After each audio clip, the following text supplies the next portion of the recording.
Hi friends, திறந்த மனம் YouTube சேனலுக்கு உங்களை வரவேற்கிறேன். இன்றைக்கி கேரளா சைடு அவியல் எப்படி வைக்கிறதுன்னு காமிக்க போகிறேன். முழுசாகவே எடுக்கணும்னு நினச்சேன், அது மறந்து கட் பண்ணிட்டேன்.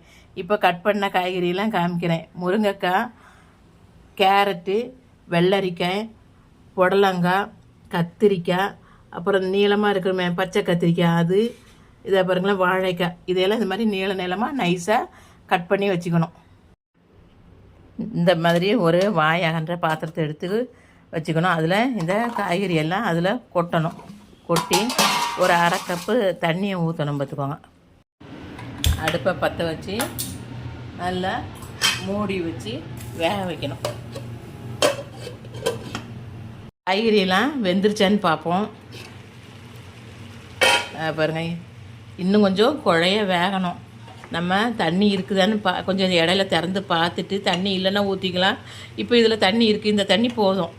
நம்ம இதுக்கு என்ன மசாலா போடணுன்னு சொல்கிறேன்.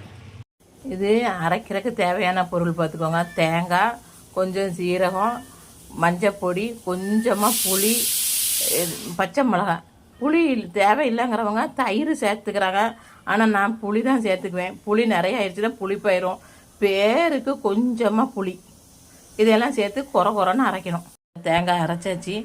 ஒரு திருக்குனா போதும், ரொம்ப நைஸாக அரையக்கூடாது. தேங்காய் கொஞ்சம் கூடுதல் போட டேஸ்ட்டு கூட தான் செய்யும். காய்கறி நல்லா வெந்துருச்சுது, அதோட கலரே தெரியுது பார்த்தீங்களா. இதில் நம்ம இந்த அரைச்சதை போட்டு உப்பு, நான் கல் உப்பு தான் போடுவேன், பொடி உப்பும் போட்டுக்கலாம். போட்டு நல்லா கிளறணும். உப்பு போட்டு பாருங்க, காய்கறியெல்லாம் நல்லா வெந்துருச்சு. தண்ணியும் சுத்தமாக இல்லை, வத்திருச்சுது. காய்கறி எல்லாம் வெந்து இந்த மசாலாவோட சேர்ந்ததுக்கப்புறம் பச்சை தேங்காய் எண்ணெயை இது மேலே ஊற்றணும் பார்த்துக்கோங்க.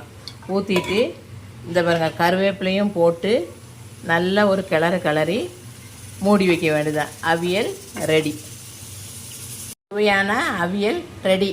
இந்த சேனல் பிடிச்சிருந்தா லைக் பண்ணுங்கள், கமெண்ட் பண்ணுங்கள், ஷேர் பண்ணுங்கள். மறக்காமல் சப்ஸ்கிரைப் பண்ணுங்கள். நீங்களும் செஞ்சு சாப்பிட்டு பாருங்கள். தேங்க்யூ.